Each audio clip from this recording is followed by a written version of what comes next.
Hello mes jeunes Padawan, aujourd'hui on va parler de la pire façon de faire du cardio et ce qu'il faut que tu évites de faire dès maintenant. Peut-être que tu fais du cardio, et bien cette vidéo elle est faite pour toi, notamment si tu veux perdre du poids. On va avoir des concepts hyper importants, donc reste bien jusqu'à la fin de la vidéo. Il faut vraiment que tu prennes ces concepts qui vont te permettre d'enfin réussir à perdre du poids, parce que oui, la perte de poids c'est quelque chose de facile et super simple. Et si tu me crois pas, tu dis oui mais il dit ça, il est coach, etc.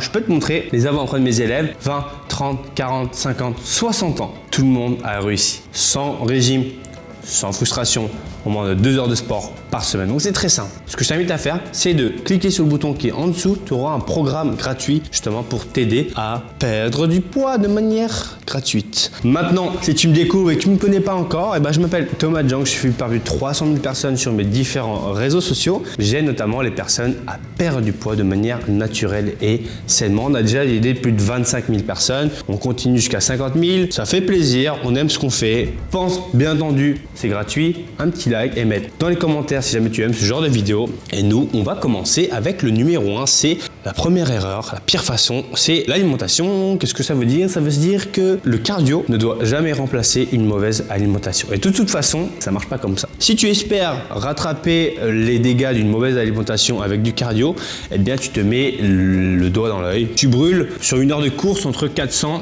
et 600 calories. Ça, c'est l'équivalent d'un Big Mac. Donc une heure, un Big Mac, 5 minutes.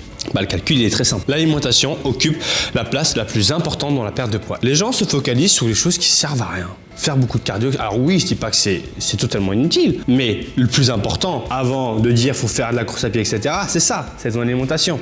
C'est se focaliser, comme j'aime bien le dire, sur ses priorités et pas sur les choses qui n'apportent que très peu de résultats. L'alimentation, ça reste la chose où tu dois te focaliser. Parce que la course à pied, ça pourra jamais rattraper une mauvaise alimentation. Tu pourras jamais brûler 10 000 calories. Par contre, tu peux faire un déficit de 10 000 calories sans trop de problèmes, espacé dans le temps. Ça, c'est le concept numéro 1. Le concept numéro 2 par rapport au timing, c'est quand est-ce qu'il faut faire le cardio. Si tu le fais avant une séance de sport, je te conseille de le faire de manière très douce, à défaut d'impacter ta séance de sport qui va être juste derrière. Maintenant, si tu fais la séance de cardio juste après, ce qui va se passer, c'est que tu vas avoir des effets d'interférence qui sont plutôt minimes quand tu es débutant, mais qui augmentent avec le temps. Interférence, c'est en gros, tu vois, tu envoies 2 messages à ton corps. 1, c'est d'être plus endurant. 2, c'est d'être plus musclé. Donc si tu fais une séance comme je le fais dans mes programmes, où le but c'est de devenir plus musclé, eh bien en fait tu vas avoir 2 signaux qui vont se confondre et qui vont s'inhiber. C'est comme si tu faisais 2 pas en avant et tu faisais un petit saut en arrière. Donc ça, très peu de personnes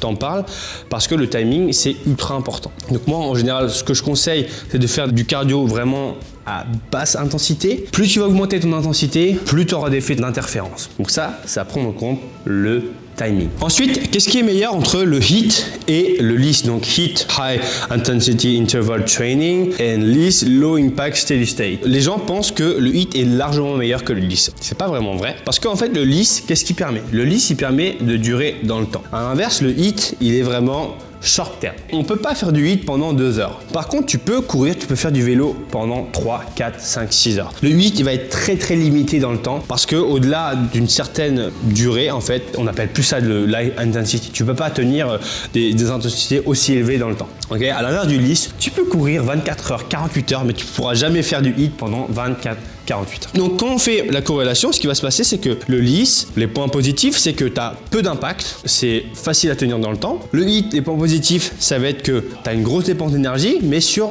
un court laps de temps. Les comptes, c'est que le HIIT, ça engage plus de dommages musculaires, et notamment si jamais tu es débutant, c'est pas la chose que je recommanderais la plus au début, parce que justement, ça va engendrer énormément de fatigue et potentiellement des blessures. Donc attention sur la gestion de ces efforts au niveau du HIIT, parce que là, j'en vois beaucoup de gens, ils font du HIIT tous les jours. Il dit ah, c'est génial, il court, il saute, etc. Attention, faites très attention à ça, vous risquez des blessures. Petit à petit, il faut habituer ses tendons à cet effort-là. L'avantage du LISS, c'est qu'on peut le faire quand même énormément. Il n'y a pas vraiment d'énorme impact sur les articulations contrairement au HIIT. Donc quand on fait la corrélation entre 1 heure de HIIT et 1 heure de LISS, enfin on va dire 30 minutes de LISS et 1 heure de LISS, finalement la balance s'équilibre un peu. D'ailleurs, je te mettrai des études scientifiques juste en dessous pour étayer ces propos, bien évidemment, si jamais tu veux aller plus loin. Et enfin, la dernière erreur, la pire façon de faire du cardio, c'est de faire trop de cardio en essayant de perdre du poids. Donc tu veux absolument perdre tes kilos et tu fais trop de cardio, tu te dis ah je comprends pas, je cours tous les jours, je fais du vélo, je fais ça et j'arrive pas. Encore une fois, on en revient au point numéro 1. Le plus important pour la perte de poids, ça reste ton alimentation et ce que tu manges. C'est pas la façon dont tu t'entraînes qui va créer le maximum de résultats. Par contre, à l'inverse, si jamais tu veux prendre du muscle, ça va être essentiellement ce que tu fais, des entraînements qui vont impacter vraiment ton évolution. Maintenant, si tu aimes bien faire un cardio, il n'y a aucun problème. Mais par contre, ne sois jamais déçu de ne pas avoir les résultats que tu espérais parce que tu fais du cardio et que tu t'attends à avoir des résultats. Ça, c'est la pire façon de faire du cardio. Voilà les 4 points. J'espère avoir été assez clair. Si jamais tu as des questions à me poser, tu peux me les poser dans les commentaires, bien évidemment. N'oublie pas de télécharger ton programme gratuit qui est juste en dessous. Je te dis à bientôt pour une prochaine vidéo. D'ici là, porte-toi bien. Ciao, ciao. Et je te mets une playlist juste ici. Ouh.